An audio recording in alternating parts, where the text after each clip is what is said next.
my fellow horror fans. Today I will be reading the poem The Man Who Lived in the Leeds, from Scary Stories to be tell in the dark, and then, of course, we will discuss what I think it means. The Man Who Lived in Leeds. There was a man who lived in Leeds. He filled his garden full of seeds, and when the seeds began to grow, it was like a garden filled with snow. But when the snow began to melt, it's like a ship without a belt. And when the ship began to sail, it was like a bird without a tail. When the bird began to fly, it was like an eagle in the sky. And when the sky began to roar, it was like a dire lion at my door. And when the door began to crack, it was like a penknife in my back. When my back began to bleed, I was dead. Dead indeed. Ah! Alright. So, sorry about that last, really loud scream. I'm probably gonna up that in production, but, now I can finally drop the spooky voice, and we can chat about what that is about and what it means. So, personally, I have never heard any theories. Most people just agree, oh, it's just a spooky line that doesn't mean anything. I don't think so. 'Cause it's not that scary until the last bits. Well, what is a lead to start with? Honestly, it's a type of, I think, weed that grows in swamps. So this man, if he lives in Leeds, I'm just assuming, I think this is what that is. We can assume that he lives in a swamp.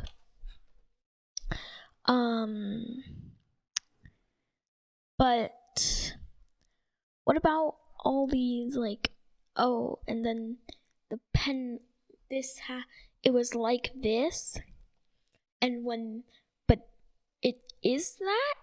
I honestly don't understand those, but we can kind of assess certain parts and make assumptions about this character. For one, we know there was a man who lived in Leeds. He filled his garden full of seeds. So obviously, there's this man who gardens in the swamp, who lives and gardens in the swamp, wherever leads grow. So, obviously, he might be a hermit of some kind, but he filled his garden full of seeds.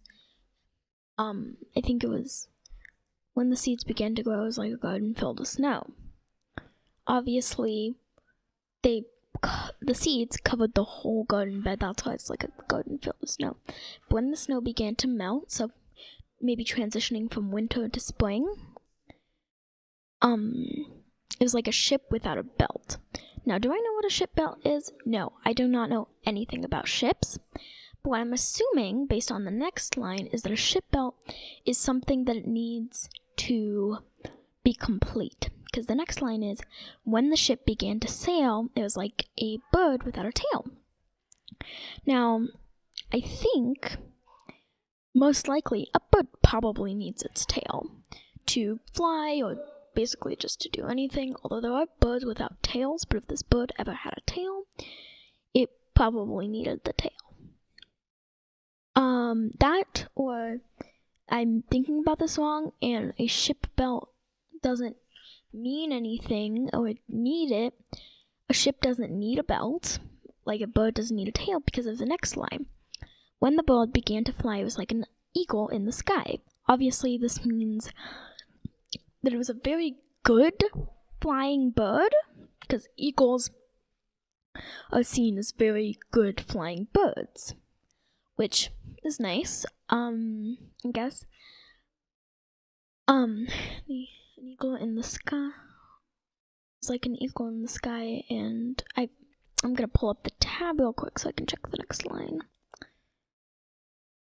And when the sky began to roar, so sky doesn't roar, at least that's what I heard. So we can assume that means it's during like a storm, like maybe the sky began to roar like thunder. It was like a lion at my door. Well, lions are very deadly animals, so we're assuming at my door doesn't mean they're just standing there because of the next line, and when the door began to break. Or crack? Yeah, it's crack. So obviously this lion's trying to get in, or the lion might be a metaphor for a person trying to murder him because of the next line. It was like a penknife in my back.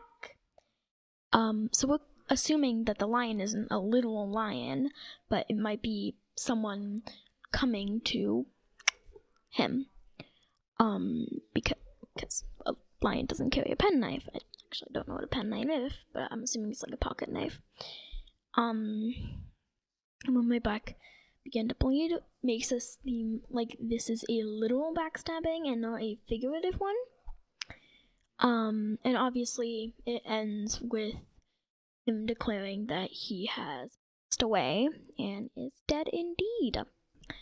Now this is a very convoluted story and it's very strange, but hey, poems are just like that way, mostly. I could be completely wrong, but there's a line at the very beginning under the title that I didn't read that says, some believe this story is like doesn't mean anything. Others are not so sure. Why would they put that line in if it didn't mean anything? I mean, obviously to make it more scary, but I personally believe that this does mean something, and thus I gave you what I believe it means. As an unexpected bonus, I'm going to read you one of my favorite, and I mean favorite, scary stories from Scary Stories to Tell in the Dark.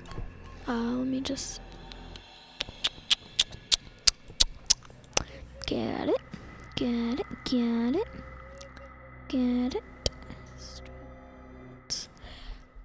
HTWA.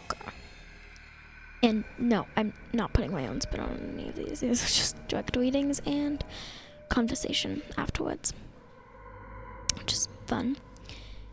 There was a haunted house where every night a bloody head fell down the chimney. At least that's what people said, so no one would stay there overnight.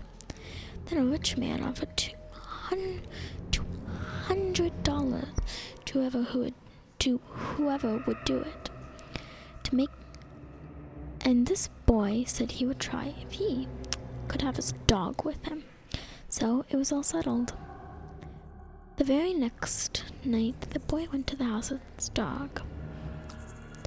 To make it more cheerful, he started a fire in the fireplace. Then he sat in front of the fire, waited, and his dog waited with him. For a while, nothing happened. But a little after midnight, he heard someone singing softly out in the woods. It sounded something like this.